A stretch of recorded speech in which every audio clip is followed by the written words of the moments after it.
सीताराम, राधे कृष्ण। आशा करता हूँ आपके घर में सब सुख शांति से होंगे, सब मंगलमय होगा। आप अपने परिवार की सेवा कर रहे होंगे, अपने माता पिता की सेवा कर रहे होंगे। तो कल हमने अध्याय 8 के श्लोक नंबर 13 तक किया था। तो आज हम श्लोक नंबर 14 से स्टार्ट करेंगे। इसमें भगवान श्री कृष्ण बोलते हैं, परम सिद्धि को प्राप्त महात्मा जन मुझको प्राप्त होकर दुखों के घर एवं क्षण भंगुर पुनर्जन्म को नहीं प्राप्त होते हैं। हे अर्जुन, ब्रह्मलोक पर्यंत सब लोग पुनरावृत्ति हैं, परंतु हे कुंती पुत्र, मुझको प्राप्त होकर पुनर्जन्म नहीं होता, क्योंकि मैं कलातीत हूँ और ये सब ब्रह्मादि के लोक काल के द्वारा सीमित होने से अनित्य है। ब्रह्मा जी का जो एक दिन है उसको 1000 चतुर्युग तक की अवधि वाला, और रात्रि भी 1000 चतुर्युग तक की अवधि वाला जो पुरुष तत्व से जानते हैं, वे योगी जन काल के तत्व को जानने वाले हैं।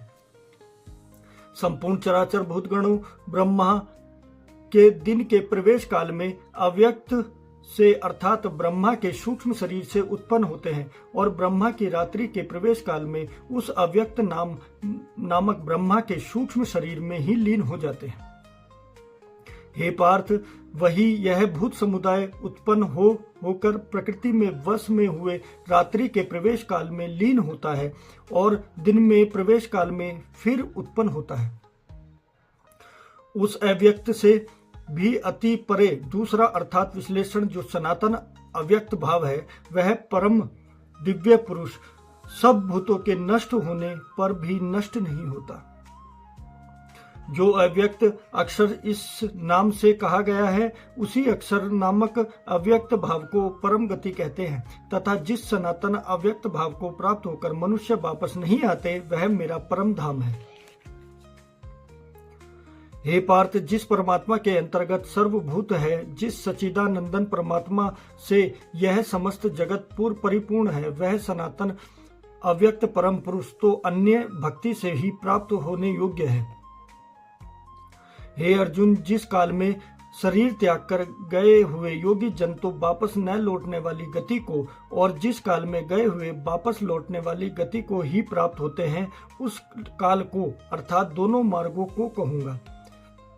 जिस मार्ग में ज्योतिर्मय अग्नि अभिमानी देवता है, दिन का अभिमानी देवता है, शुक्ल पक्ष का अभिमानी देवता है और उत्तरायण के 6 महीनों का अभिमानी देवता है, उस मार्ग में मरकर गए हुए ब्रह्मवेता योगी जन उपयुक्त देवताओं द्वारा क्रम से ले जाए जाकर ब्रह्मा को प्राप्त होते हैं। जिस मार्ग में धूमाभिमानी देवता है, रात्रि अभिमानी देवता है तथा कृष्ण पक्ष का अभिमानी देवता है और दक्षिणायन के 6 महीनों का अभिमानी देवता है, उस मार्ग में मरकर गया हुआ सकाम कर्म करने वाला योगी उपयुक्त देवताओं द्वारा क्रम से ले गया हुआ चंद्रमा की ज्योति को प्राप्त होकर स्वर्ग में अपने शुभ कर्मों का फल भोगकर वापस आता है। क्योंकि जगत के ये 2 प्रकार के शुक्ल और कृष्ण तथा अर्थात देवयान और पितृयान मार्ग सनातन माने गए हैं, इनमें एक के द्वारा गया हुआ जिसे वापस नहीं लौटना पड़ता, उस परम गति को प्राप्त होता है,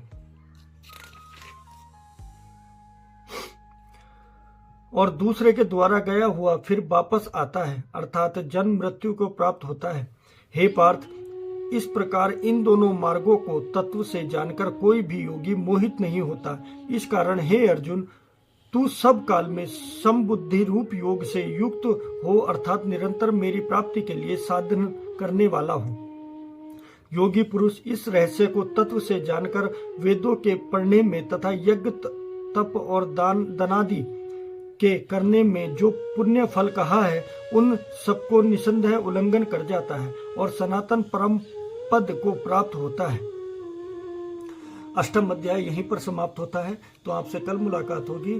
सीताराम, राधे कृष्ण। अपने घर वालों का ध्यान रखें, अपने माता पिता का ध्यान रखें और परमात्मा में अपनी भक्ति जगाएं।